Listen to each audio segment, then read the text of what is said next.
Hey, this is Pastor Bunjee Garrett, and I want to take this opportunity to present you with another word of encouragement.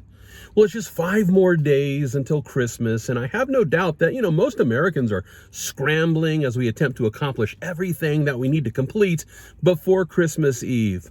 At the same time, we shouldn't be surprised to learn that the devil and his demons are working really hard, just to make a mockery of this holiday, or what we would call a holy day, which we've actually set aside to celebrate the birth of our Savior Jesus. For example, it was last Sunday at the Sunshine Cathedral in Fort Lauderdale, Florida.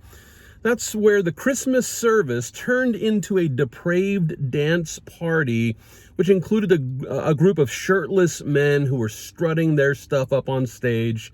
As a matter of fact, there were 4 guys wearing nothing but red velvet Santa shorts and a Santa hat. They danced on stage in a sexually explicit way, as a singer sang a secular song about the day when he saw his mommy kissing Santa Claus.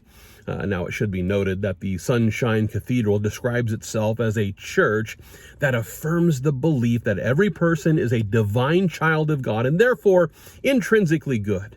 Now, that's interesting because, what the Bible teaches is that we're all born under the stain of Adam's sin and therefore must be born again by faith in Jesus Christ so that the stain of sin can be cleansed and so that we can become the adopted children of God.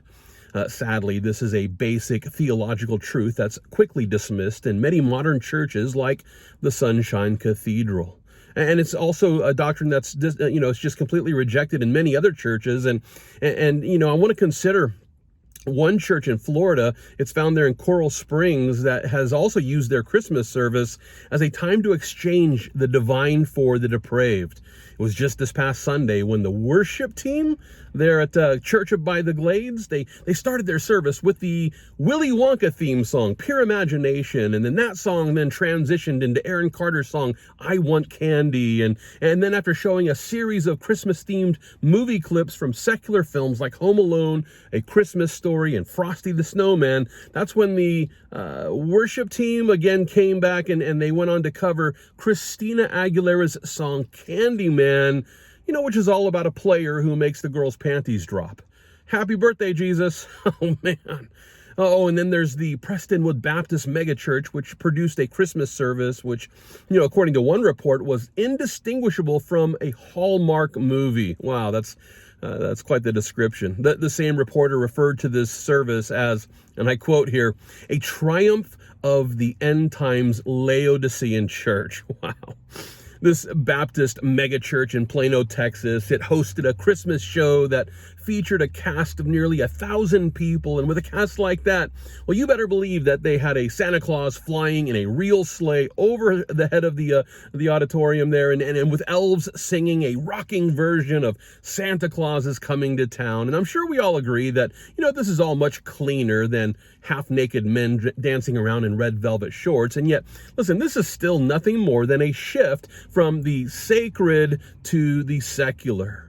And it's sad to say that this is becoming more and more common in many, many modern churches. For example, I recently heard about a large nativity scene set up in the Basilica of Santa Maria, which is located in Trastevere, Italy. And while the front side of this scene, it features the traditional nativity characters like Mary and Joseph and the baby Jesus, there are also several different scenes that are connected to the entire display. And one scene includes a healthcare worker who's holding a COVID-19 vaccination with a 5th dose certificate, ready to hand it to someone who's waiting, because there's people in the scene with masks on and they're waiting for their next mRNA injection, just like Jesus commanded.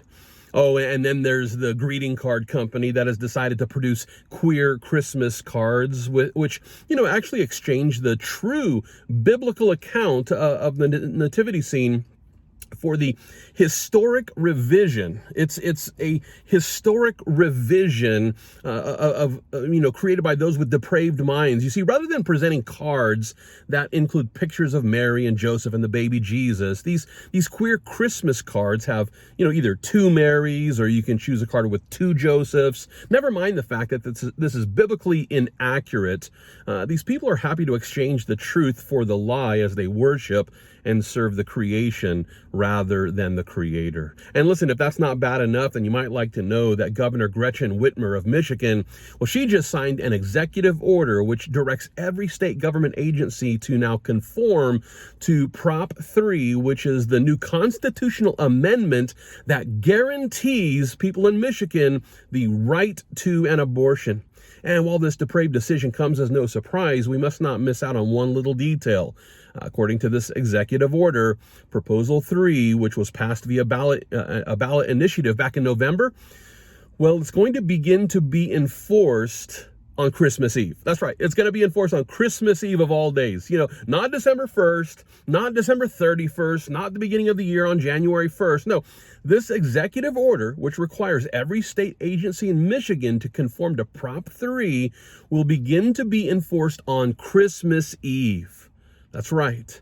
As we begin to celebrate the birth of the baby Jesus, the right to abort babies will begin to be enforced there in Michigan.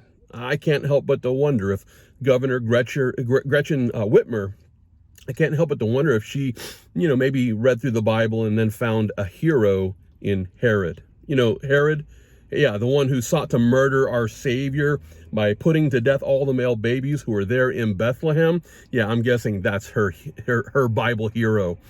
Well, now listen, in light of these stories, I just want to take a moment to remind you about the reason for this sacred season. The reason for why this is a sacred season is because of Jesus. Yeah, Jesus is the reason for the season. And while I realize that this is completely a cliche, well, it's also crucial for Christians to remember that Christmas is all about Christ. It's right there in the word, Christmas. It's Christ Mass. That being the case, why should we exchange the sacred for the secular during this holiday? Why should we trade the divine for the depraved just to be attractive to the world? We shouldn't. We should keep Christ at the center of our Christmas. I like the way that Paul put it in Galatians chapter 4. There he declared, "When the fullness of time had come, God sent forth his Son, born of a woman, born under the law, to redeem those who were under the law, that we might receive the adoption as sons. And because you are sons, God has sent forth the Spirit of his Son into your hearts, crying out, Abba, Father. Therefore you are no longer a slave, but a son, and if a son, then an heir of God through Christ." Christian, listen, as the adopted children of God, let's remember that the birth of the baby Jesus is all about our Savior, who was sent to save sinners like us from the condemnation of the law.